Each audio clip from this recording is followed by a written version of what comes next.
Okay, this is the part 2 drill. We're just going to explain to you what we're going to do. You've been orientated to the pack and everything else. Become familiar very much so with the connections, because if anything, that's what's going to give you problems. Okay, and that's in the first part of this video. So what we're going to do right now, we're going to simulate 2 scenarios. Okay, Jeff has already been, we both have our gear on. Okay, what we've done to simulate for him to have low air, you just crack the valve just a tad. Okay, that's very important, because that'll simulate that he can't breathe, and it actually will. He'll be actually to out breathe. That's what's coming through his system. So you just crack the valve just a tad. Okay, that'll simulate him having problems breathing. What's going to happen? He's going to simulate as we go through this drill. We're in an environment. We're pretending we're in a hazard environment. All of a sudden he can't breathe, and he'll see that. You'll see him suck on this thing so fast that his mask will actually start coming into your face. You guys have all been there and felt that. Okay, when he does that, he's going to do 3 checks. Okay, this is on every BA, every pack that you wear as a troubleshooting. First thing he's going to do, if he can't breathe, he's going to check his pack, make sure he's got air. So one thing he's going to do is grab his control. He's going to check to see if I got air. Maybe that's the problem. Second of all, he's going to check and make sure his tank is open. He may acknowledge me that my tank open. I'll check. The third thing, he's going to check his purge valve. It doesn't have to go in that order. Okay? If you're having problems breathing around enough to get go, what I would suggest, go to your purge valve right away. Okay? Those 3 things. And after those 3 things, once again, the purge valve, space metal regulator, make sure that's intact and it's working correctly to the best of your knowledge. Check your gauge pressure and make sure your tank pressure is open. Okay? After those 3 things, still things don't happen. They're still happening. He can't breathe. So the next thing I'm going to do, he's going to acknowledge to me there's problems. I'm going to grab my radio. I'm going to put in a mayday call. Okay, so I'm going to go mayday, mayday, mayday. This is rescue 1. Firefighters Knopf, Ma. We're on the 2nd floor doing a right-hand search. We have problems with air. Firefighter Jeff Knopf, air is having problems. Requesting backup with RIT. We're going to try to self-rescue and going through the buddy breathing system. Over. Okay? So, remember what to say. It doesn't have to be in that order. We use the word lunar. L is location. I said I was on the 2nd floor doing a right-hand search. Okay? That's L. U is the unit. We are rescue 1. Okay? N is name. Firefighter Ma, Firefighter Knopf. Okay? Assignment, I was doing a right-hand search. Okay? R, what are the resources? I'm asking you to send the RIT for backup. We're going to self-rescue. Okay? You know what, again, lunar is just something to remember what to say. You don't have to say it in that specific order. But as you notice when I did my Mayday report, it hit all 5 of those items. L-U-N-A-R. Okay? Again, you can add more information. If the incident commander says how much air you got or what's going on, do I need anything else? Are you trapped? All those other things. Yes, of course, you're going to add that information. But the basic information to remember is lunar. L stands for location. U is your unit. N are the names. A is your assignment. R is what resources you need. Okay? Once I do my mayday call, we're going to proceed, okay, into going through the connections with the manifolds. Okay? So Jeff's going to pull his manifold. We're going to get down to the ground. We're going to pull our UEBSS, and we're going to connect our manifolds. Okay? And then we're going to go.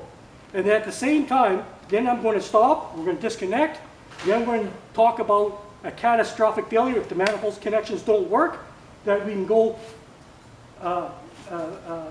mounted piece regulator to the manifold, because he can disconnect there. If there was a catastrophic failure, if the manifolds weren't working, he can go directly from there to my manifold. Okay, so here we are to proceed. We're going to start. One time, please. I'll check the tank pressures. Are we on? It's okay.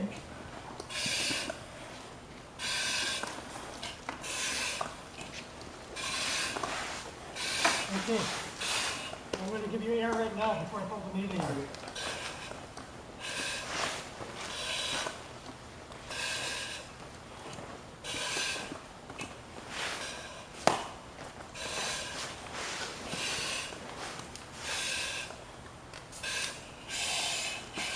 Good.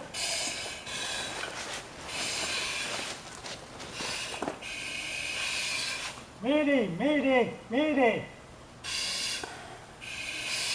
This is Rescue 1. Firefighters Ma, Firefighter Knopf. We are on the second floor doing a right-hand search. About mid-halfway through, I believe. Knopf's having breathing problems in his pack. We've engaged the buddy breathing system, and we're going to try to self-rescue. We are recommending to send the RIT for backup. Over.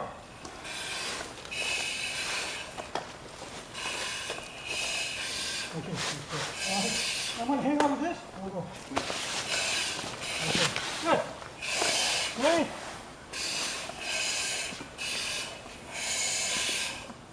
You push. Okay. Second scenario. Catastrophic failure. This does not work. We're on the ground because all the stuff is up top. This does not work.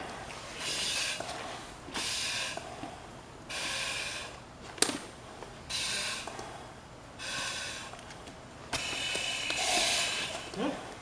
Let's go. Okay, sure.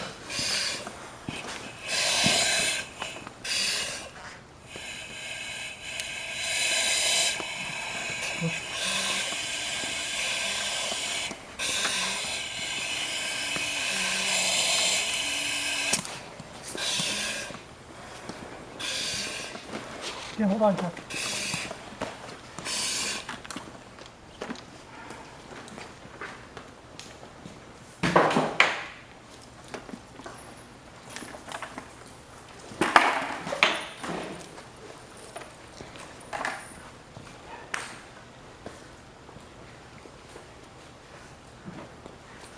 Okay, you probably now, we went through the drill. It was a very quick drill. One thing I want to emphasize is that you switch partners.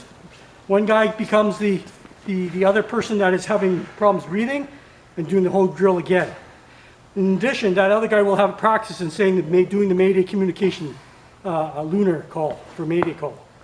You probably noticed at the beginning I kind of went through showing you how, the step-by-step process and connecting and everything. A couple things. You don't have to, as you remember in the orientation, you don't have to hit two female. It's one or the other. If you went this way, that's fine. If you went this way, it's fine. And you don't have to pull the collar back. You can just push. Done. But when you do release it, you have to push, take the pressure off, and then slide the collar back. And that goes with the same thing for this connection. Up on top. Right here. Okay, same thing. You notice before I pulled in, called the Mayday. My partner couldn't breathe. That's why I didn't call the Mayday right away. I got him breathing first. I connected him into me, then I called the Mayday. Because he probably wouldn't appreciate it that I'm going, hello, hello, I need help. And he's going, right? So I chose to say, hey, let me get some air, do the treatment first. Got him some air, called the Mayday in. Okay? Jeff, anything to add? I don't think so. Okay. Chew deck!